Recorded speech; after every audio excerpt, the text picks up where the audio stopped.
Hi, everyone. I'm Rabbi Michael Birnholz. I'm at Temple Beth Shalom in Vero Beach. And I have been doing garden projects really since I've been a child. I've always loved playing in the garden. It's one of the things that I remember about my grandfather in Dallas, and also doing as a experience with my mom in Jackson, Mississippi, and then later in Tampa. My parents actually just retired a little over a year ago, and that's what they do. They actually play in their yard, and that's what my wife and I do with a lot of our leisure time activities. Just something we've always had a passion and an interest in. A number of years ago, I was researching and found that anywhere you can grow oranges, that you can grow olives. So I started wondering if we could make olive oil. And then in a conversation where we realized, wait, if we can grow oranges, maybe we can grow etrogim, and so then that became etrog trees. And then the next thing you know is we have a biblical garden and all kinds of plantings here at our synagogue that help us. And we do two things with the garden projects at our synagogue. We like to, one, use the garden to teach Jewish values, and then the Jewish values of taking care of the earth. And so what I'm going to offer to you today is a number of different Jewish concept gardens.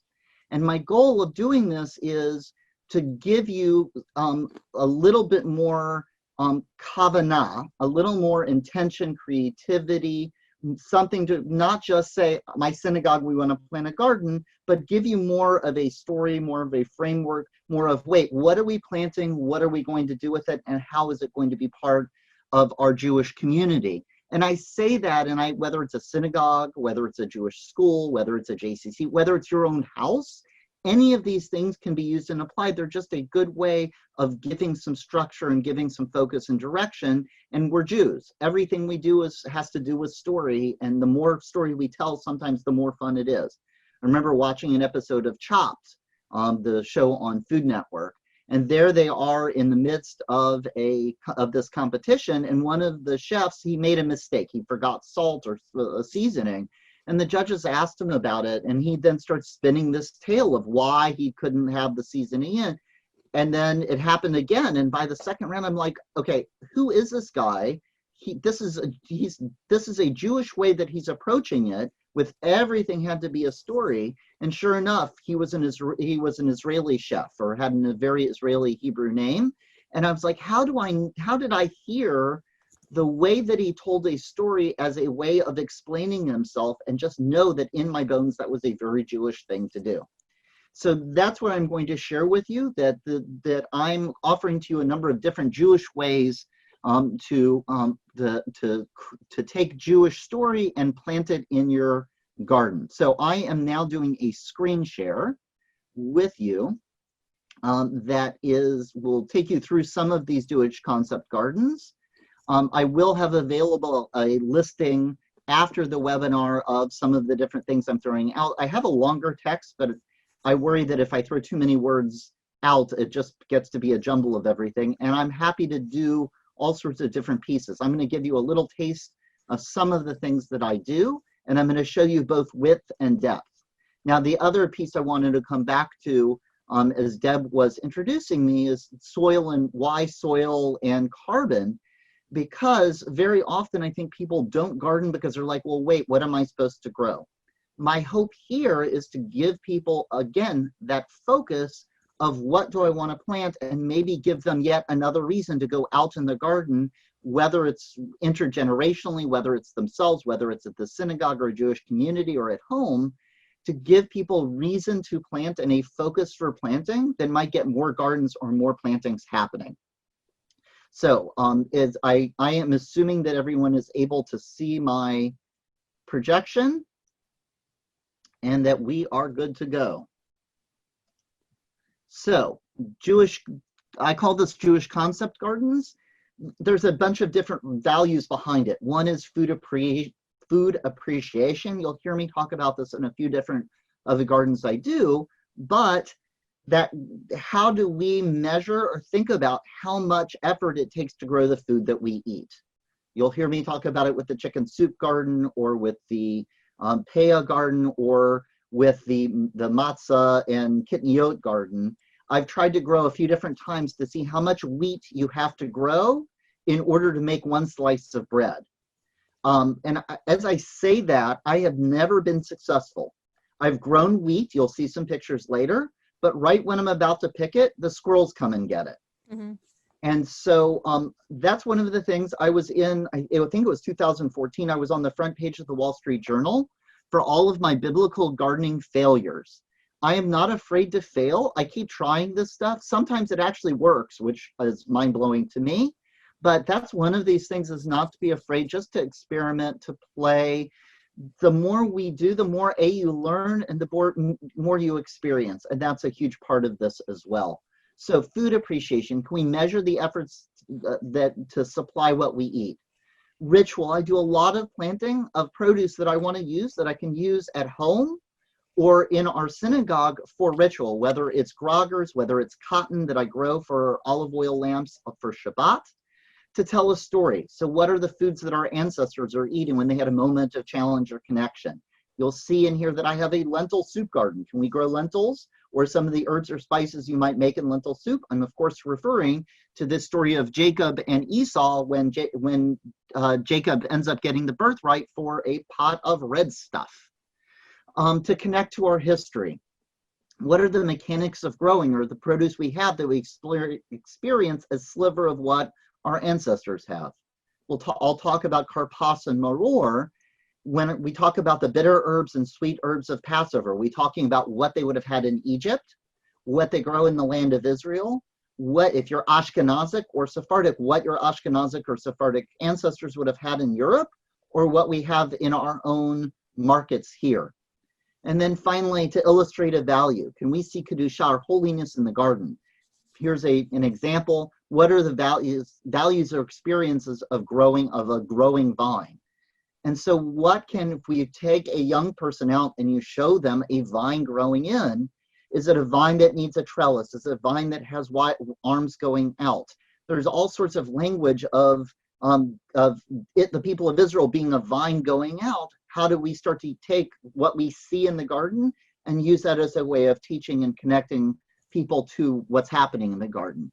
This picture here, you might see a flower. I'm hoping you see a flower. That's the stem. Here's the center. Here are the petals. This is one of our pollinator gardens. That we actually design the garden in a shape so that as people are looking at it, they're seeing the shape, and then it's like Passover. Why is this night different from all other nights? That we then get a chance to tell the story. Some of the pictures you'll see actually today have the shape of the flower. It's kind of lost it as the plants have grown. And that's one of the other things, is we're talking about living gardens. And as I often say, the farmer plans and then the kids plant. So in a lot of these gardens, I have great plans, and I always get to use them. Sometimes they don't go according to plan. Mantracht und Godlacht. So this is actually our pollinator garden. So you can actually see here are the petals. Excuse me. Here are the petals that we planted. You can see I just used some bricks to start to build it up. We filled it with soil. You can see these now. This is now overgrown with black aster, and I've got some fire spike back here now. Actually the aster's taken over 2 of the different petals. Stuff has really been growing. One note, I live in Florida. I live on the east coast of Florida. My growing season starts in January and ends in December, with a little hiatus in July. I pretty much grow all year here, but I live in Florida, which is lovely in a lot of ways, and very weird because in other places you don't have that same growing season. At least that's the rumor that I hear. So I'm going to show you what I do in my garden that I hope you can take and apply to your garden experience. But every place has a different climate and a different growing culture. And so my hope is to give you Jewish concept gardens so that you can do what works in your space. I was up at a summer camp, the URJ 6 Points Creative Arts Academy last summer.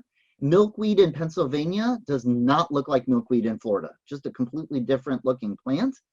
And so that's part of the experience of this, is what can we learn from each other and share with each other. I did see it growing in the garden in Pennsylvania, a plant called Job's Tears, which is in the corn family, and I've been able to plant it here. So So the plants don't necessarily apply. It's the values and the concepts and the constructs that I hope that I can share with you. So this is our pollinator garden, and the pollinator garden has two goals. One is that goal is to make sure pollinators have healthy places. So I am hoping that with my garden, with these gardens, to bring pollinators, because pollinators are key. Here's a little piece of an article. Over half of the diets of fats and oils comes from crops pollinated by animals. They facilitate the production of 90% of the world's flowering plants. If we don't have pollinators, we have a serious environmental problem. With a pollinator garden, you plant plants that draw pollinators to your area. We've seen it at our house. 2 years ago, my wife and I moved into a new house with our kids. We planted a pollinator garden, and the number of birds that we now see has shot up dramatically. Why? Because their pollinators are there. Now the birds are coming. Now other animals are coming, and suddenly we have a more lively ecosystem that we've been able to create. And so if you create those, and there's one of the people that's involved in Hazon does a whole thing on bees, and talks about a bee eruv. How do we create spaces for bees to be able to be safe in our world? This is a great way of doing that. So with a pollinator garden, I also then teach. I'm going to give you two of the lessons that I do, because I don't just plant a pollinator garden saying, oh, look, it's a wonderful garden. I also want it to be, as I said, Jewish story. So here is a Jewish story that I connect to pollinators. So this is the story of Joseph. Joseph has told his brothers and parents about the dream. His brothers are really annoyed by him. And they're off working out in Shechem, but he has been given instructions by Jacob to go and find them. One time when his brothers had gone to pasture their father's flock at Shechem, Israel said to Joseph, your brothers are pasturing at Shechem. Come, I will send you to them. He answered, I'm ready. He said to him, go and see how your brothers are and how the flocks are faring. Bring back word. So Joseph goes off. When he reaches Shechem, he comes upon a man wandering as he's wandering the fields. The man asks, sorry about that, I'm scrolling and didn't mean to. What are you looking for? He says, I'm looking for my brothers. Could you tell me where they're pasturing? The man said, they have gone from here. I heard them say, let's go to Dothan. So Joseph followed his brothers and found them at Dothan. They saw him from afar, and before he came close to them, they conspired to kill him. If you're familiar with the story of Joseph in the Technicolor Dreamcoat, they decide not to kill him. They sell him to slavery. He goes to Egypt. He goes to prison. He gets out of prison. He gets out of prison. He teams up with Pharaoh, saves Egypt, saves the people of Israel, and then we get to the Exodus story. Why this is significant is when he has this interaction with this man, what does the man not ask him? The man never asks for his name. Joseph says to the guy, do you know where my brothers are? And the guy says, yeah, they're over there in Dothan. So our tradition tells us that that guy is an angel, a malach, a messenger, somebody who has been put in a place to make a special connection. How does the guy in the field, this is just the Devar Torah that I found on the internet, giving directions related to Exodus from Egypt. Well, explain that I retell a Devar Torah. I heard from one of the greatest rabbis of our generation, Arlo Guthrie. Guthrie pointed out that Exodus really all leads back to the man standing in the field. Had Joseph given up finding his brothers, just heading back to Jacob, the story of the Jewish people would have been very different. Joseph would have never been sold into slavery by his brothers, never would have gone down to Egypt, never would have brought his family there. Thus, the Jews would have never been enslaved in order to be redeemed. Guthrie says at the concert, it's all due to one man standing in the field saying they went that way. Joseph himself emphasizes that every step was part of God's plan.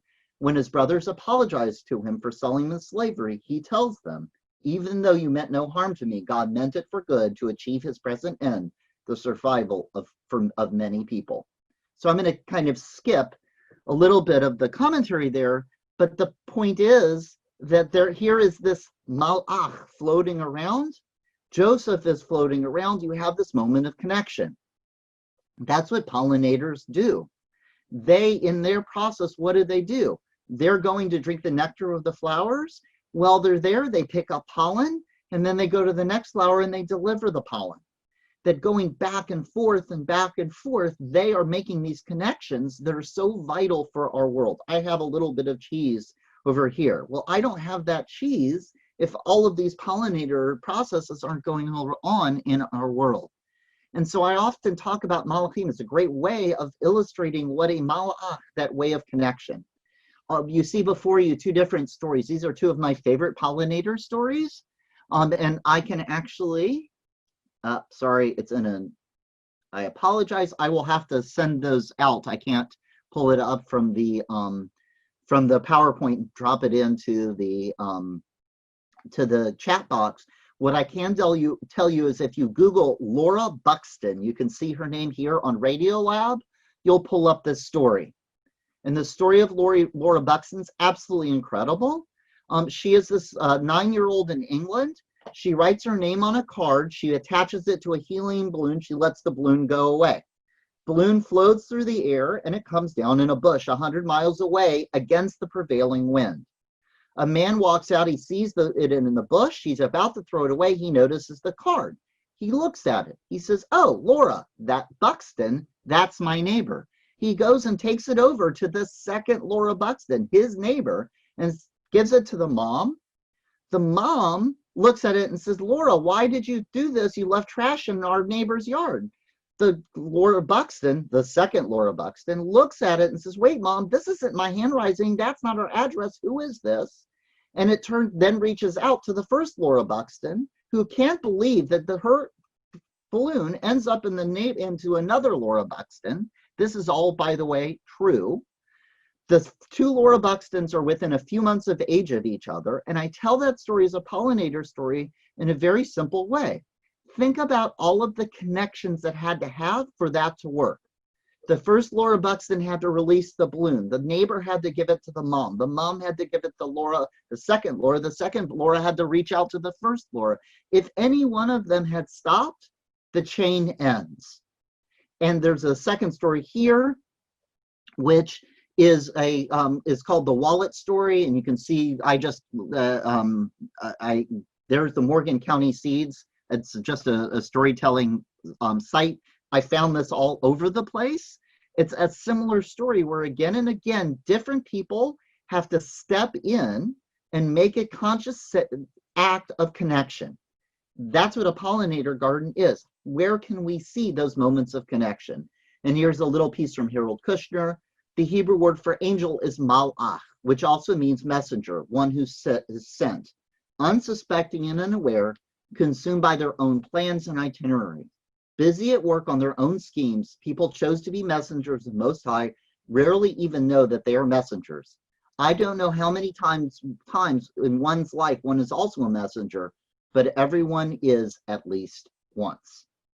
And so when I plant a pollinator garden, I'm having all of this in mind, but I'm also then bringing different groups out or being able to show it and be able to teach that kind of lesson. You can also, by the way, do one at high holidays around Rosh Hashanah and be able to do it all about bees. And it's a lot of fun to play with beeswax and bees honey and talk to beekeepers around the time doing something similar or even just focusing on bees and how do we have to take care of bees and how do bees help us learn how to be a meaningful community.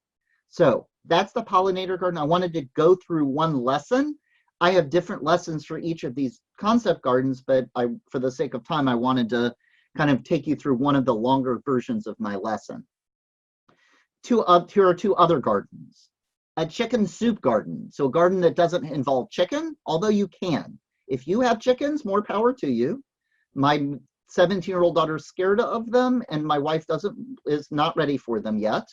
What you do, what is a chicken soup garden? A garden where you plant the vegetables and herbs that you might add to your chicken soup. Carrots, onions, dill, parsnip, celery, turnips, whatever you put into your chicken soup, that's a whole nother Jewish discussion.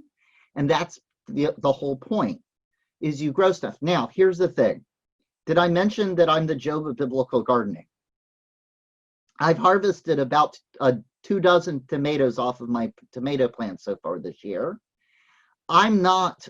When I plant a chicken soup garden, I'm not necessarily planning for all of the vegetables that I might put in my chicken soup. If I grow 2 carrots and I have 1 parsnip and a bunch of dill and maybe half a turnip, I might supplement it from the store, but at least I see the experience and have the experience of growing it. I don't feel like I have to try to feed the whole world or even make a whole dish. If I get a little bit of something from my garden to be able to say, wait, I grew this, and how does that experience change the earth and change me? Then to me, it's powerful and meaningful. Different kind of garden, the pickles. And this is one of the ones which reminds me, I got to go burp my pickles. You can grow cucumbers, garlic, mustard, dill, coriander to make wonderful pickles. The garden draws on the experience, Jewish experience from the American Jewish experience and the Lower East Side. There's also plenty of other things that get fermented and pickled. Lemons, different sauerkraut. Here are 2 different postings I have. I'm hoping that I didn't freeze for everyone. But so here are just 2 different places talking about how important pickles are and fermented products are in Jewish food culture. And then here is a little piece of Torah too, because the deeper lesson to take from the process of fermentation, indeed, a lesson applicable to every single parsha in the Torah, is internalization. The way fermentation works is that these microorganisms in the air, on the skin, for instance, of cabbage leaves and grapes, are waiting to get inside, to get at the starches and sugars inside, to transform them. When we crush the cabbage leaves and the grapes, we allow those microorganisms access, and they in turn create a whole new product, much more valuable and special than the cabbage and grapes on their own. Yet at the same time, the cabbage and grapes had the spark of potential waiting to be expressed the whole time. In Chassidus, there's an emphasis on taking the external and superficial in our learning and making it real, to internalize it so that it transforms us, affecting us deeply in actuality. So again, it's both the Jewish food culture, what did people put in their chicken soup in what places, but it's also, are there other spiritual lessons that we can teach as we're planting these gardens? I will add also with pickles, they take about 6 or 7 days. So at Motzei Shabbat, I can make a batch of pickles, and then on Friday night, when I'm sitting down with my family, I get to open and taste them for the first time. It's a reminder that it takes work to get ready for Shabbat. All sorts of different ways to layer and weave threads into saying, I'm not just planting a garden, but how do I plant it with Jewish values or with the way of reminding me to take care of the earth? And that would be this here is a Peah garden.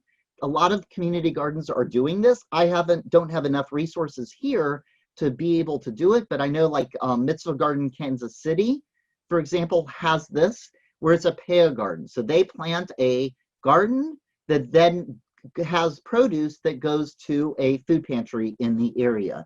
This is a little of one of my square foot gardens. So I think I've got some squash and some beans and some corn. This is from about 6 or 7 years ago. I'm still using these boxes, but I have new stuff planted in them. And this is about sharing and experiencing food justice. Karpas and Maror garden. This is one of the things I mentioned earlier.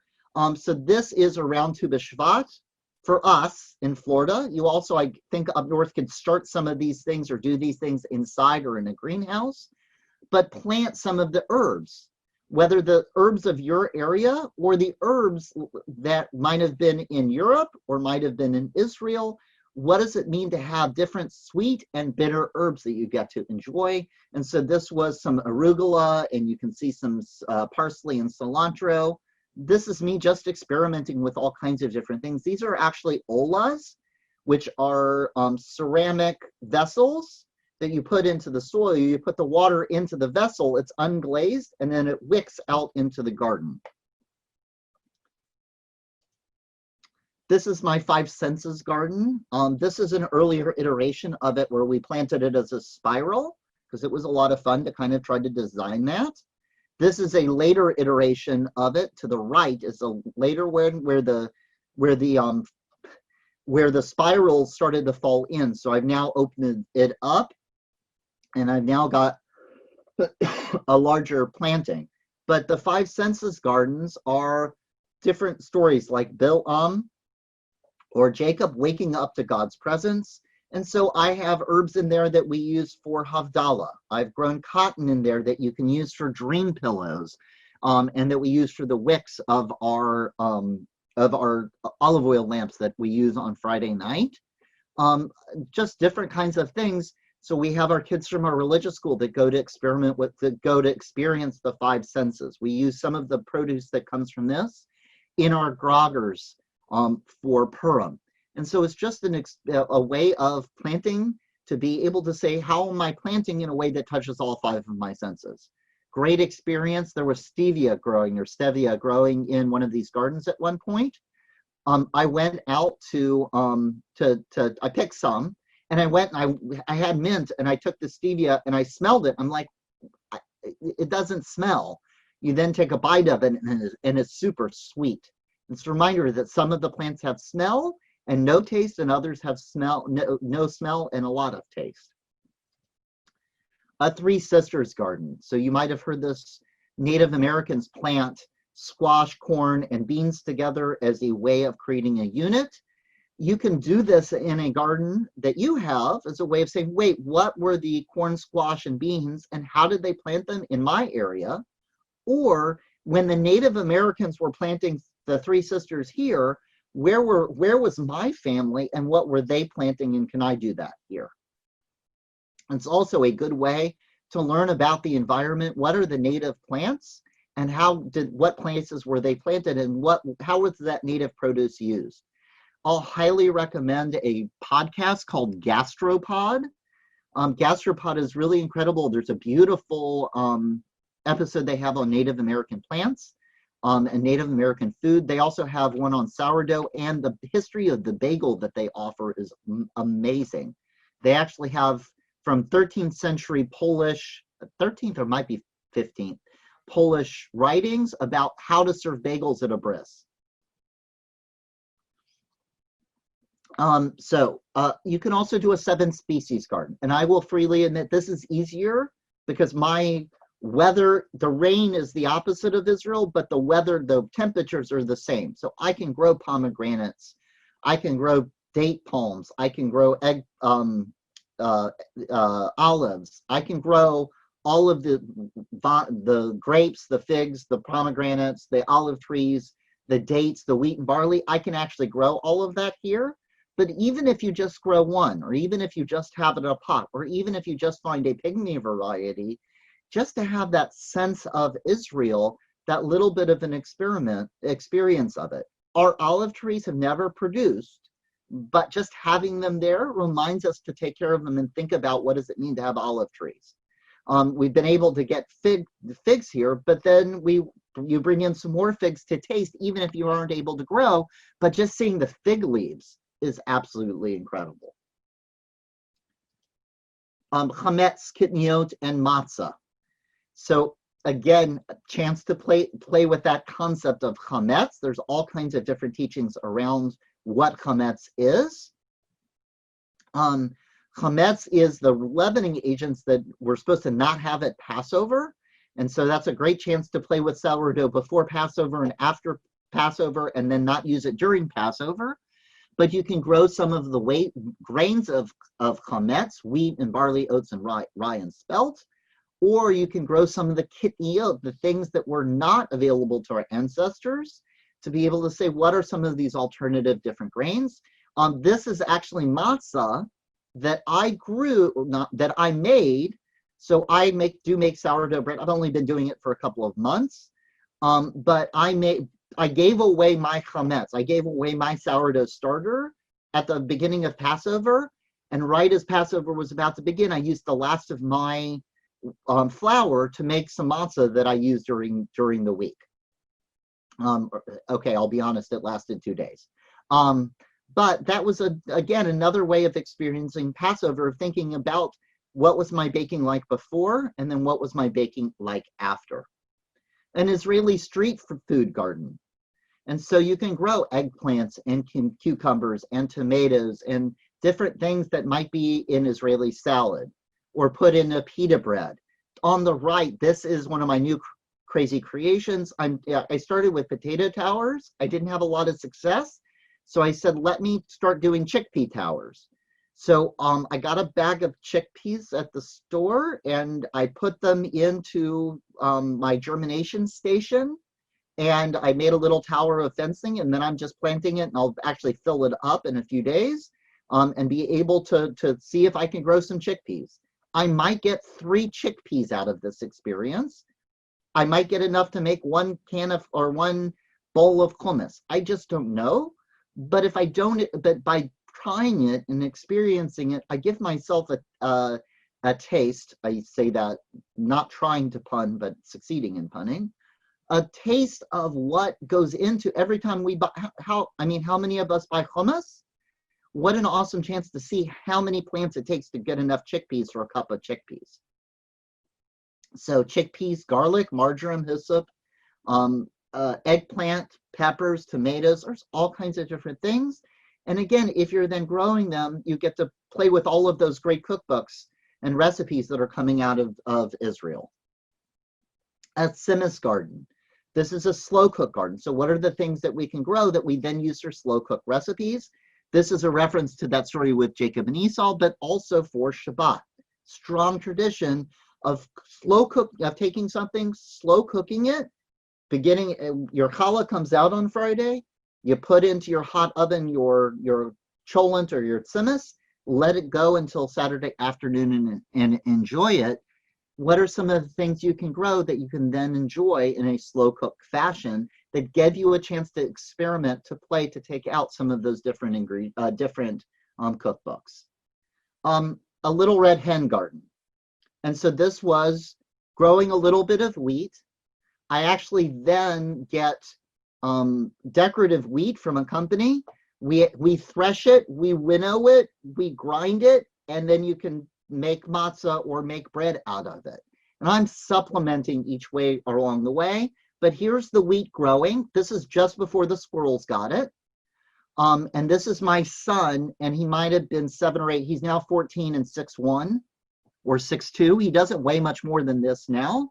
And there were other pictures with me in a boot, which that was quite a while ago. But you can see we crushed the wheat, we blew air into it, and the stuff goes everywhere. It's actually a lot of fun to do. And then we were just crushing some of it here. I've now got a grinder to crush it up.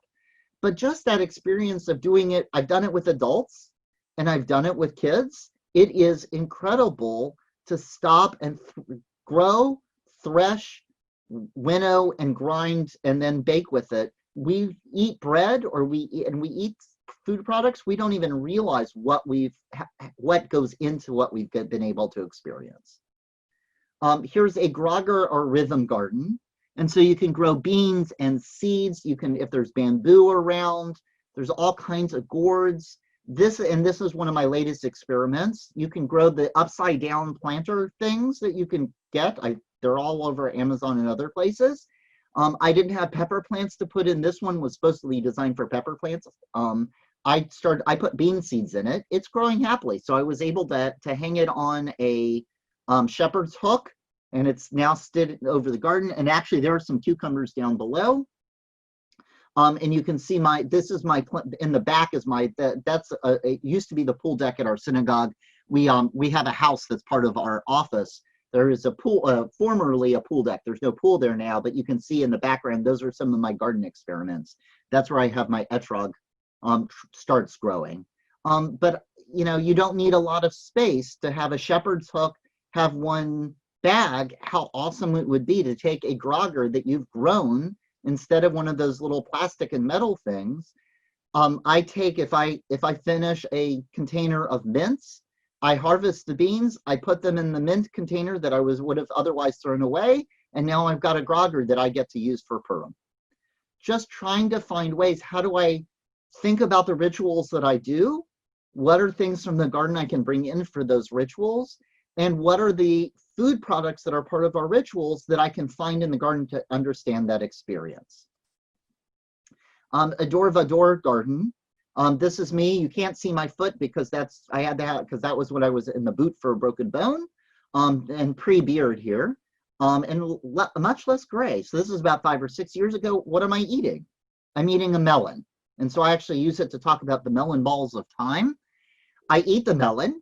We save the innards. I'm planting the seeds, and then the innards that we didn't plant went in the compost. And so I'm showing, here's the past, here's the present, and there's the future. And so the past is the waste that I'm composting. The present is the melon I get to eat. And then I'm taking the seeds and we planted them in the garden to see what would grow.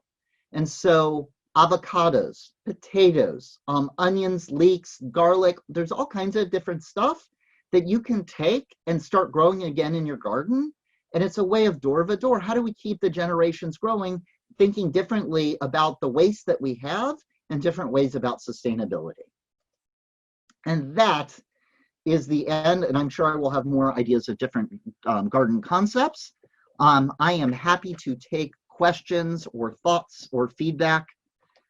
Thank you for letting me share that with you. And if no one has a question yet, I have a comment and a question. This may be something that maybe only people who are in the greater Boston area can appreciate, but I feel like in the last couple of years, there's been a trend in traditional Jewish foods that's been very, I think the nice word for it is artisanal. And, you know, kind of like, let's make this thing like a gourmet appreciation, and here's the right way to do it. And now your jar of pickles is going to cost like $11.95 or something, whereas before you could maybe get it for $4.95. And there's something like, you respect it, but you also, you know, it's off-putting because it makes you feel like I can't approach this. So I really love a lot of these ideas to kind of bring it back to what our great-grandparents were doing, what they had to do in order to access this content. So a lot of this is not knowledge or skill. This is chutzpah. That I really like pickles, and so I was curious, can I do pickling? And so I got the jars and read a bunch of articles and recipes, and then was able to, and then started doing it. And I've done it 3 or 4 times. I've done it with groups of teenagers and groups of adults, and they actually work and they're good. Yeah, I know, it's amazing. It's like one of those things like gardening itself, like, oh my God, nature works. That's crazy. So, and Dan, you're asking, do my congregants garden with me? And so the answer is sometimes yes, and sometimes no. There are times where I have a very successful garden day, and there are other times where I have an older congregation, and if it's 85 degrees and 95% humidity, the chances of them coming out are small. Yes. So some of this is me doing it. Lately, it's been me because we're also on a stay-at-home order, and I'm in my office because I'm the only one here. And so I'm working here, and I've got my wife and 3 kids all trying to do virtual school at home. So I've been working on the gardens here. But we also do it in a religious school, and I've gone to Jewish summer camps where I've done it. And I didn't put this in my explanation, but my goal is also to say in one pot, you can do a lot. And so I've got, on our back porch, I've got one pot had cucumbers and garlic growing in it, and another one I put some dill, coriander, and more and a little bit more garlic in it, in a pretty good big size pot. But that'll be that. There's a pickle garden right there. So if the goal is not to make an entire bushel of carrots, but to go grow 4 carrots so I can put it in my chicken soup, you don't have to have an expansive garden, and you can do it in a raised bed. You can do it in a place that's easy for an adult to get to. So is there much interest from adults? It depends on the adults. I have some that love playing in the garden, and there are some that just don't. But that's one of my goals, is to not just say this is the garden, but how do I bring it into the synagogue building? How do I connect it to Jewish values and Jewish experiences so that they're getting exposed to it, regardless of whether they're actively in the garden or not? How can groups or congregations get started? I can give that two answers, Deb. One answer is to pick one garden to start with, to say this is what we want to do. I also do a presentation of different values you can live out in the garden. This was different types of gardens you can plant. Pick one value or one story and start with it. You don't have to redesign an entire landscape. In fact, it's better to start small and then scale up from there. That's the first answer. The other is, I'm happy to do webinars. I'm happy when you're allowed to travel again. Happy to come up. You might ask, how did the rabbi in the East Coast of Florida connect with the Jewish Climate Action Network, Massachusetts? That was a random thing because I am very much into sustainability. The other answer is my daughter's a student at Northeastern, and I got to come up and visit her. And so that is something I'm happy to work with congregations and communities to be able to figure out, or in organizations, how they might be able to put this to use. I'm curious of which as I look out to the audience, of which one caught your attention or you're surprised with, which one you liked. Myrtle? Okay, I'm a congregant in Atlanta, and I'm a senior and I have body problems. So it's really hard for me to do the kind of gardening that I used to do like even a year ago. But I've been doing with the kids in the Sunday school. They give me a half an hour a week. Mm-hmm. So every third week I work with a different age group, and I can do nothing. Well, I think I can do nothing, but maybe you've given me some ideas for a couple of things I can do. That time frame is very short, and we do tend to plant plants rather than vegetables. I do a lot of Tu B'Shvat tree planting stuff. So I don't know. What can I do in a half an hour? You can do all kinds of different stuff. And I go up to URJ Camp Coleman. I've been the Campscape rabbi up there for a number of summers. Yeah. And so I'm happy to visit with you and look at what you are able to plant. And I know other people that are in that Atlanta area as well, but to come up with those really quick lessons that you can do. And some of it's what you can grow in the garden, and some of it is what are the few things you can take from the garden that you can then bring into the lesson that you teach with them. And some is the care for the garden. How do I look at the soil? How do I look at the plants? How do I do the watering? Some of it's those lessons, and that's what we do in Campscape. And then some of it's the Jacob and Joseph and the angels lesson. I'll send you an email. Okay. Yeah, thanks. Other gardens, I'm curious of what other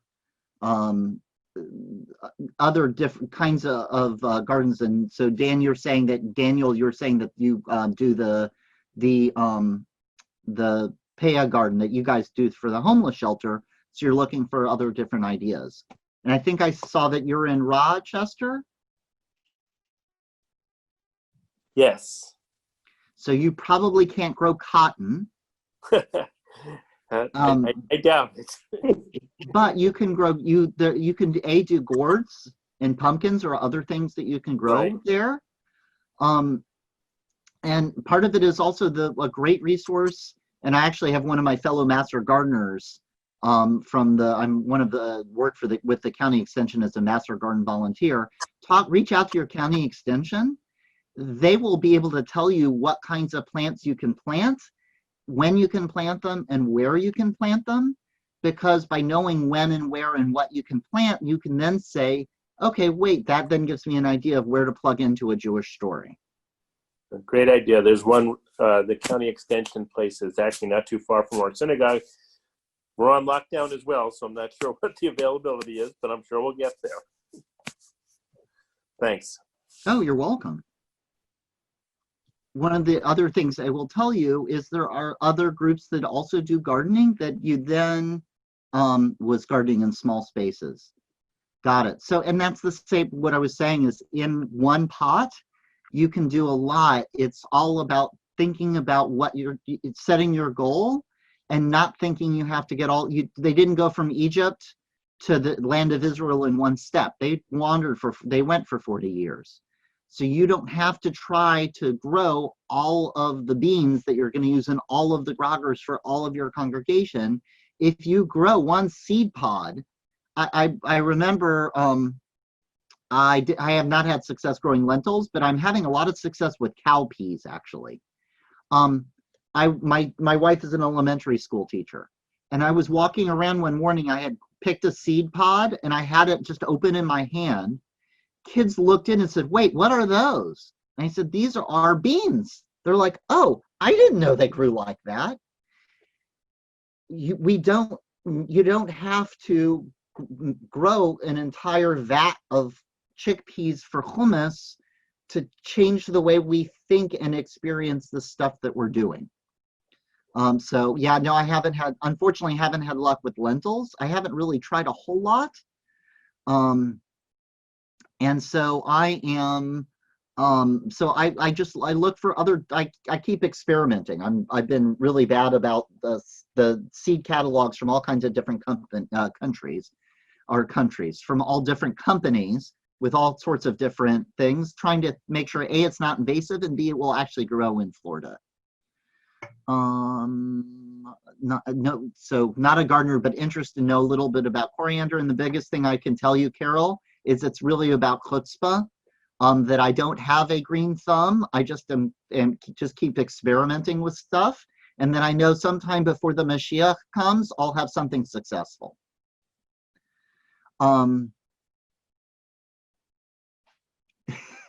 So Linda is saying, just try again with some of the ideas. And so, yeah, I've had some success. As I said, I've actually got some tomatoes and some cowpeas and other stuff growing now, and I'll be curious to see. It really helps being locked in my office through the day. And when you sit in front of a computer for 3 and 4 hours, you then get tired of sitting, and the best place to go is out and weed or move mulch or something like that.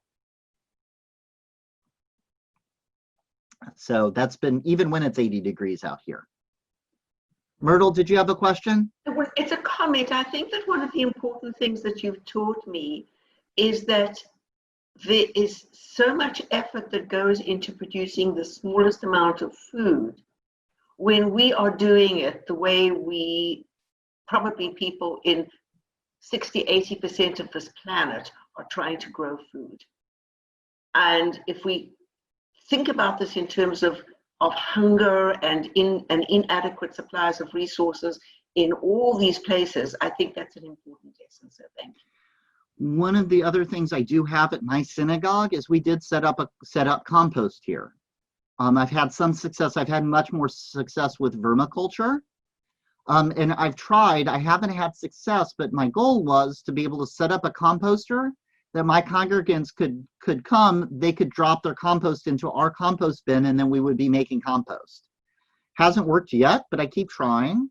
I'm also doing a lot of learning about no-till gardening. And there's another community here in Indian River County called the Kashi Ashram that has a whole sustainability project. I've toured over there. They have this amazing food forest and compost and all of this.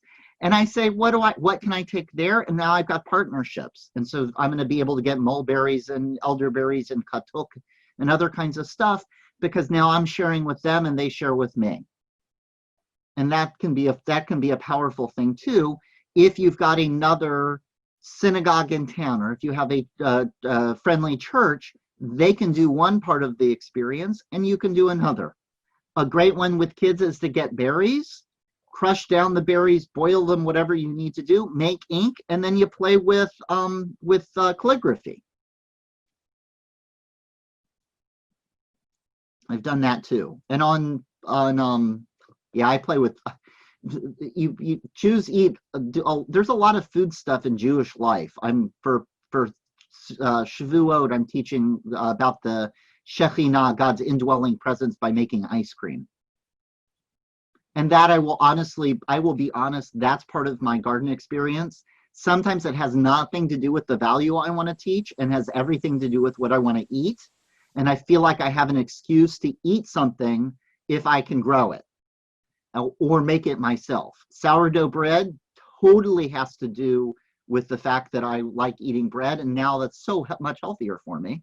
But I was also kind of curious about the whole starter culture, and just I'm now experimenting with it in all kinds of different ways.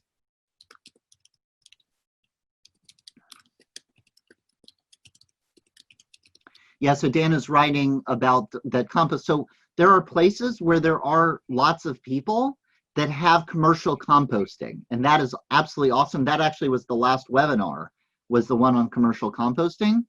I live in the middle of nowhere between any Jewish somewhere. So there's 125,000 people in our entire county. We are the only synagogue in our county. If you go an hour south, it goes to 50% of the 50% Jewish community. It's just a different world. So I don't have access to commercial composting. But when you can, and yes, you can do the occasional Shabbat dinner, and that's a wonderful concept. What we've done is we've pressed olives here. We've got olive trees. Sometimes we get a couple of olives, but I've ordered olives in. We make the olive juice. I gave it to a congregant who said he was a chemist. He brought me back olive oil with a little sticker that said made at Temple Beth Shalom. It's the miracle of the olive oil. I didn't ask any questions. And so we then took, I'm able to grow cotton here. And by the way, Myrtle in Atlanta, you totally can grow cotton. If you have to check the rules if you're allowed to, but you physically can. And I might know a rabbi that has some cotton seeds. But I take the cotton, I got some wick material from Michael's. I got some cotton yarn and I make myself a wick. I then set up a little bit of a vial for an olive oil lamp set up. And then instead of candles every Friday night, we're using olive oil, and I'm using cotton that I'm growing in the gardens here. Someday we'll spin it and I'll be able to make my own kippah. I'm not holding my breath on that, but you know, one can dream. Or I'll have goats. No, sheep. Sheep make wool. But you know, it's what are the different things we can do? I also then brainstorming, can I make techellet? So can I somehow dye the cotton to be able to make tzitzit, for example? And so I've been I'm trying to get indigo to grow. I haven't had any success with that. But I keep playing with different ideas of what are the things that I use in Jewish life that I can bring out of my own garden. How am I making ice cream? I've got a plastic sphere that you put the salt and the ice on one side and the milk and the cream, and then you shake it.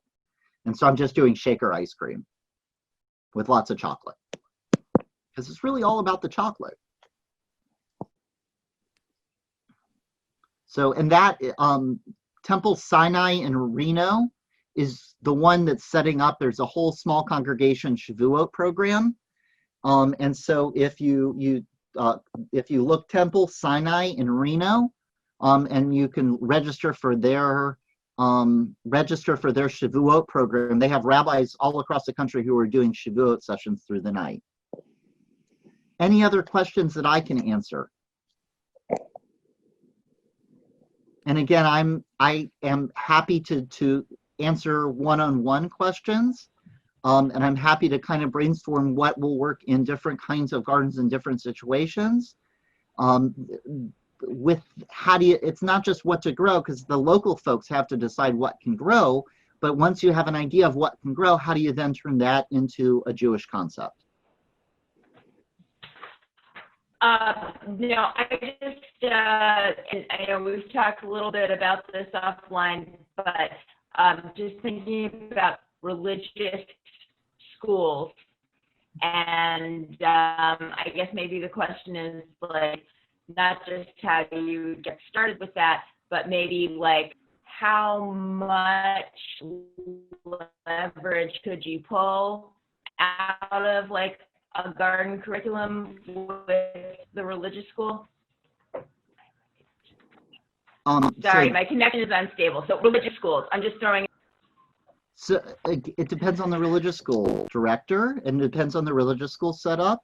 Our religious school director, every couple of years, we put in regular kinds of programs. one of the setups we do is every year I go out, each class comes out to me 2 or 3 times, and I will do, so I'll have one group in the pollinator garden, one group in the 5 senses garden, one group in the memory garden, and so we have a few different garden spaces. And we did something similar at Camp Coleman. At Camp Coleman, we said, here are the lessons we want to teach. Then we kind of backed out and figured out which groups needed to come when for what.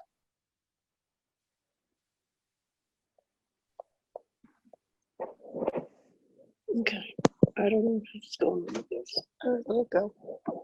Other questions? Rabbi, I have a question. Yes, Jackie. First of all, thank you for this, and sorry that I didn't get the Zoom link till recently, but you were talking about the compost at the temple, because I have a lot of things that I've been, I put in the fridge to actually take to the compost at Kashi, but I also I was thinking for the temple garden as well. Is there access to that now? Yes. So, yeah, so you could drive through and drop it. One of the things, they have different kinds of bags that you can get that are supposed to break down in the compost, that are supposed to be compostable, that they make out of vegetable products. And so I've given those away. I get a vacuum sealed container and I had it in the fridge. And so I'll just throw stuff in, and when the bag is partial way full or half full, then I'll just go and put it into either the compost or the vermiculture bin, the worm bin that I have that's here. And so that's exactly what I do. Are you there are you there now? Yeah. Okay. And Jackie is a member of my congregation, so that's why she actually is able to come here. So there's a fenced enclosure behind the office, and there's 2 compost bins. The one on the right is the one to dump it in. Okay. You know what? And I would love one of those bags, because I just use like the vegetable bags you get in the market now Yeah. And those are fine. You just dump it. You can't actually throw it with the bio bags. Thank you, Myrtle. With the bio bags, you can actually dump. You just drop the whole bag in, because then eventually the bio bag breaks down. Okay. But if you have one of those bags you just dump the contents in, and then you have to recycle the bag or clean the bag. All right. Okay, great. Yes, but the Myrtle. bio bags say only good in commercial composting facilities, yet you can handle it? No, yeah, that's what I'm finding at home, is they're not really breaking down, because I don't think I have quite enough temperature in my home compost. They're breaking down, but not as fast as everything else. So we might end up just dumping them in, or putting them around the edges of it. I haven't fully solved that problem yet. That's my other garden problem, is that I tend to start more things than problems I solve. Can't imagine. So the other thing I can show you, and this is really good for religious schools. This is a germination station. And so what this is I save toilet paper and paper towel rolls. And then you cut the toilet paper roll, you cut in half, and then you cut it so you can box fold it. And I make a planting cup. And then you put it into a tray or a sterilite bin. And instead of watering down on my seedlings, I pour it into the bin. It gets sucked up through the bottom. And then when these are ready, I can just take this. In fact, you can see here's a chickpea starting to germinate. I can take this. This goes right in the garden, because then they can decompose. Wow. And so I'm both preventing stuff from going into the landfill, and I'm being able to garden. And so these are like the perfect size for being able to take and do germination stations. That's so cool. So yeah, so I'm collect toilet paper and paper, and then inevitably somebody's like, "Oh, do you have some?" I'm like, "Oh yes, I do." Just show me that germination station again? Yeah. So it's just somebody left a cupcake container here.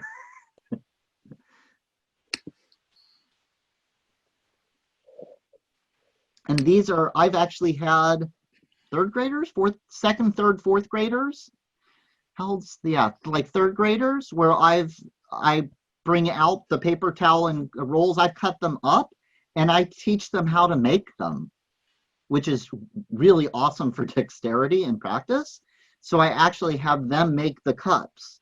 And at Sukkot, they were blown away because we had 2 different sessions of religious school during Sukkot. And they're like, can we taste it? Can we taste it? Can we see what's inside? And I'm like, wait, just wait.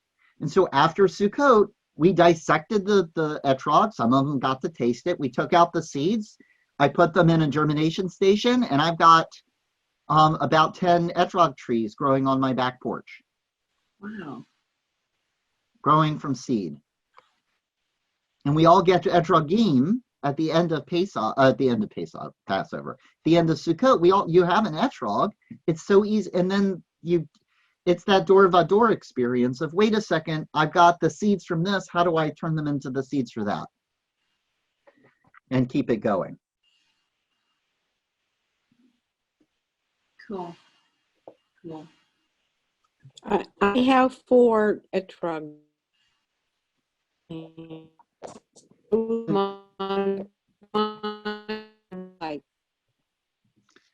I think, Judy, I've seen some about your congregations in Marlborough. I think I talked to somebody at some point. My congregation is in Cyber. Okay. That's north of Tennessee somewhere. Sorry, I'm originally from Mississippi. And the 5 years the 5 years I lived in Cincinnati, I joked that I had to get special permission to live north of the Mason-Dixon line. So, we are a little there. Yeah, Judy, your audio is really garbled, unfortunately, but you're welcome to email me, and I'm sorry. That's okay.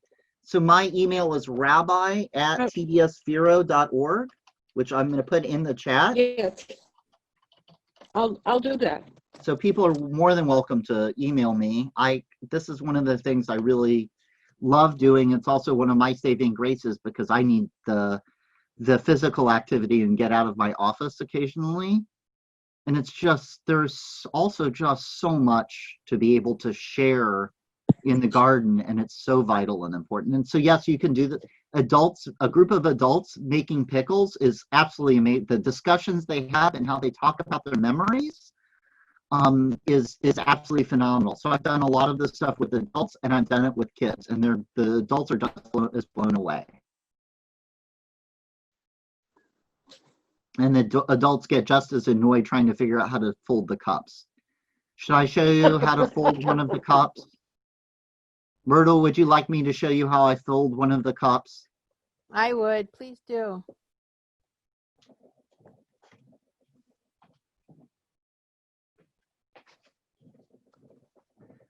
Because, of course, I have the storage bin of paper towel and toilet paper rolls next to my office. Because what else does a rabbi have in their office? Don't answer that, Jackie. Okay, so I cut it in half. And I'm now folding it flat. And then I'm going to make a little cut. It's about a 1/2 inch up. And then I'm going to take it and I'm going to fold it the other way. I'm going to make that same cut. So I now have 4 flaps, and now I'm folding it into a square. And this is where the magic happens. 1 flap, 2 flaps, 3 flaps, and then the 4th flap you push down, but then you push on the 1st flap and you pull up the corner.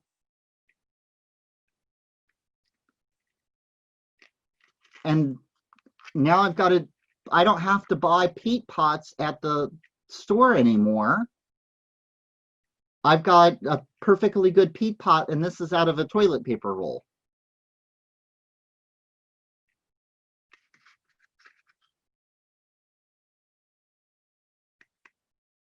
That is so cool, Rabbi. And so, and there, once I figure out and get the compost going, so I'm not buying soil, that's one of my biggest frustrations, because I'm still at a buying soil stage. But the more, if I can get more compost to have, and I'm not buying soil, then it becomes even more of a sustainable system. And Do you have any nearby? I could get compost and composted manure and stuff from other farms, and I have. It's always fun when my neighbors bring me. What do you say when your neighbor brings you a load of manure? I mean, Thank you. Yes. In addition to thank you, Do you have a worm bin? I do have a worm bin, and let me tell you, kids love feeding worms. That's a simple thing to do with a religious school class. Half of them are weirded out and half of them are enthusiastic, and then they swap, and then they get to make little name tags for the worms. It's awesome. Okay, I'm kidding about the name tags. That could keep them very bit. There you go. You do calligraphy that they have to do micro calligraphy for the worm name tags. Ay, ay, ay. Rabbi Allen, you have to just be, Rabbi Katie, you just got to be shaking your head. Any other questions I can answer? That's okay. We had a baby goat Zoom bomb from Hazon Isabella Friedman, the baby goats there. They do Zoom bombs as a fundraiser. And so then we were talking about, values of caring for animals. So invited the kids to bring their pets, and one of them showed us his pet worm. That's awesome. I don't know what its name was. Yeah, goats, chickens. Yes, this could be why my wife and I might have downsized the house and upsized the yard and now have an 1.5 acres that we have to play with. I don't know why we bought a retirement home in our 40s, but we have a little while to work it.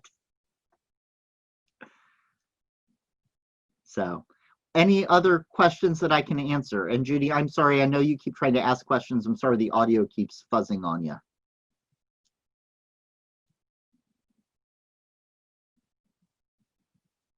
Okay. Well, thank you all so much. Great. Thank you so much. And you were offering to be like super generous with your time. So I hope you're not surprised when a bunch of people, when we put out the word, a bunch of people start emailing you for advice and consultation. Absolutely. Glad to do it. So much. This was wonderful.